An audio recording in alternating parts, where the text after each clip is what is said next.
भारतातील शेवटच्या टोकाच्या गावांपर्यंत मूलभूत सुविधा उपलब्ध करून द्याव्यात अशी राज्य व केंद्र सरकारची भूमिका आहे. मात्र बेळगाव तालुक्यातील काकतीय ब्रह्मनगर येथील रस्त्याची अवस्था पूर्णपणे खराब झाली असून अनेक वेळा अधिकाऱ्यांकडे विनंती करूनही दुरुस्ती केली जात नाही असा नाराजीचा सूर येथील ग्रामस्थांनी व्यक्त केलाय. गावामध्ये गटारीची व्यवस्था नाही, रस्त्यांवर दिवेही नाहीत, त्यामुळे संध्याकाळी गावातील लोकांना भीतीने जगावे लागते. आगामी काळात तरी जनप्रतिनिधींनी या गावाला मूलभूत सुविधा द्याव्यात अशी ग्रामस्थांची मागणी आहे.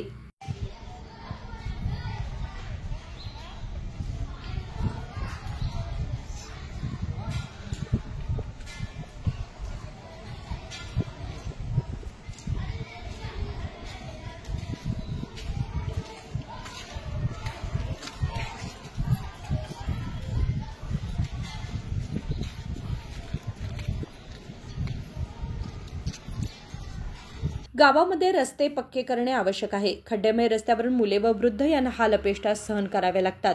गटार बांधणे, भरलेल्या गटारांची स्वच्छता करणे तातडीने गरजेचे असल्याचे ग्रामस्थांची मागणी आहे. संकल्प शिंदे, KMM मराठी, बेळगाव.